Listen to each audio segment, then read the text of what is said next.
Today we're exploring a firm stitch with a bumpy and a bit wavy texture that I've called the rippled pebble stitch. We'll explore the stitch pattern first flat and then with an interesting change so it looks better in the round. We'll briefly explore the remarkable property that makes this stitch pattern unexpectedly reversible, and at the end I'll show you the details of this purse I made for one of my children using this stitch. If you're new to knitting, check out my Learn to Knit, the ABCs in Cotton series for the basics. They're linked in the description below. So let's knit. The rippled pebble stitch is a 2-stitch 4-row repeat with a 1-stitch jog. There are several similar looking variations of this stitch. This is the one I like the best. I've charted a few other ones at the very end of the video. For the flat swatch, using a long tail cast on, I have 4 multiples of 2 stitches plus the extra stitch, plus 2 for the selvage, so 11 stitches. I'm slipping the beginning selvage purlwise with yarn in front and knitting the end selvage. The first row is a setup row to establish the pattern. It's a moss row starting with a purl stitch. So the setup row is worked, repeat, purl 1, knit 1, and purl 1 at the end. I'm starting the setup row from the left in the chart, so it's easier to read the next row. Because we're knitting in the reverse direction to the chart, we need to work the reverse stitch to what is shown. When we turn the work, we can see a knit-looking stitch and then a purl-looking stitch, as per the chart. I'll mark the odd row side. Row 1 is worked with compound stitches. Purl 2 together, and then without taking the stitches off the needle, knit 2 together into the same 2 stitches. Let's do that again. Purl 2 together, and then knit 2 together into the same 2 stitches. Because the compound stitch is a decrease and then an increase at the same time, the total stitch count in the row doesn't change. The first stitch on the left needle is a knit, and the second stitch is a purl. After the stitch is complete, the first stitch is a purl, and the second is a knit. Because of the extra stitch, there is 1 stitch left over before the selvage stitch. For this variation, we'll continue the alternating stitch pattern, so after the knit 2 together, the extra stitch at the end is worked as a purl. Row 2 is similar to the setup row, except that it starts with a knit stitch. So row 2 is worked, knit 1, repeat, purl 1, knit 1. You can read your knitting by knitting the knit-looking stitches and purling the purl-looking stitches, including the extra stitch. Row 3 is similar to row 1, except the location of the extra stitch in the pattern is now at the beginning of the row and is a knit stitch. Row 3 is worked, knit the extra stitch, and repeat, purl 2 together, knit 2 together in the same 2 stitches, just like in row 1. As you knit, you can see how the compound stitch pulls the fabric in like an X. If the compound stitches are stacked exactly on top of each other, then the fabric pulls into ribs that are not attractive.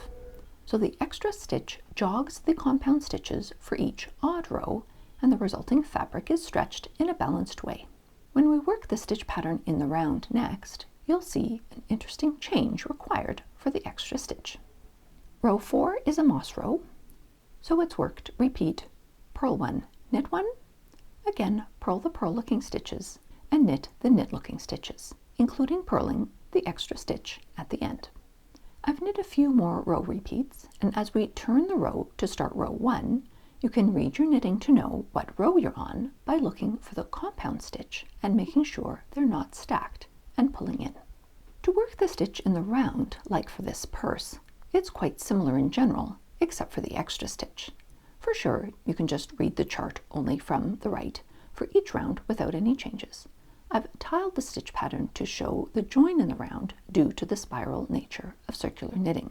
However, this will result in the extra stitches bunching up and break the pattern at some of the joins in the rounds. I've marked them in the chart. An alternative I like better is to jog the stitches just in one direction rather than back and forth. Now there is only 1 stitch that breaks the pattern.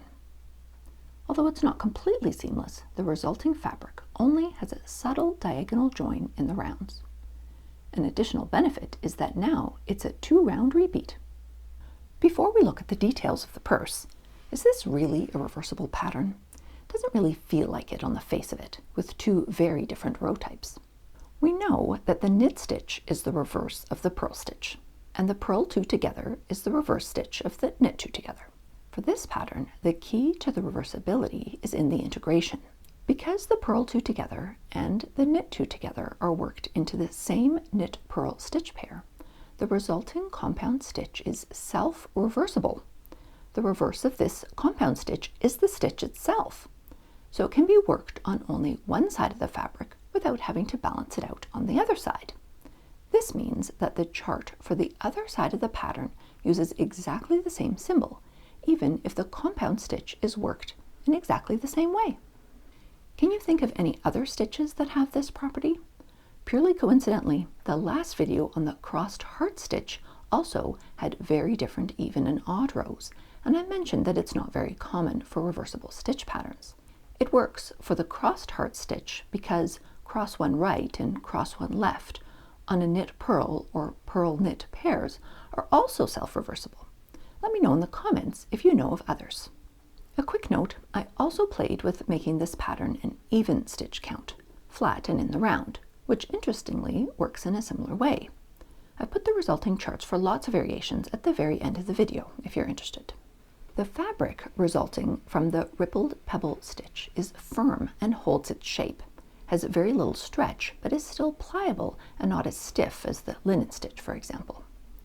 The decrease-increase compound stitch holds the fabric together rather than allowing stretching in all directions, like stockinette, while at the same time allowing some movement.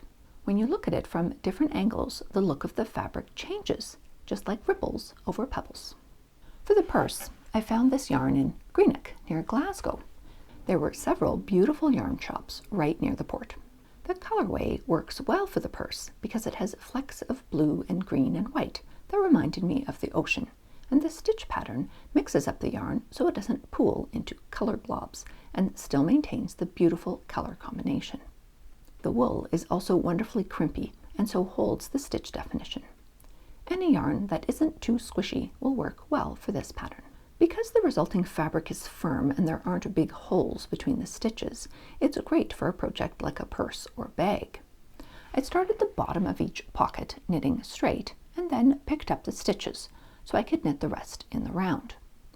I created the flap by increasing a stitch on each side for every moss row, which maintained the odd stitch count, and at the same time created a natural offset required to avoid stacking the compound stitches. I attached it to the main pocket of the purse with a knit two together 3-needle bind off. For the remaining bind off at the top of the pockets, I purled two together before I cast off to prevent the top from stretching too wide. It seems very drastic, but it's an important aspect of the top of any bag. Let me know in the comments if you want me to post a pattern on Ravelry.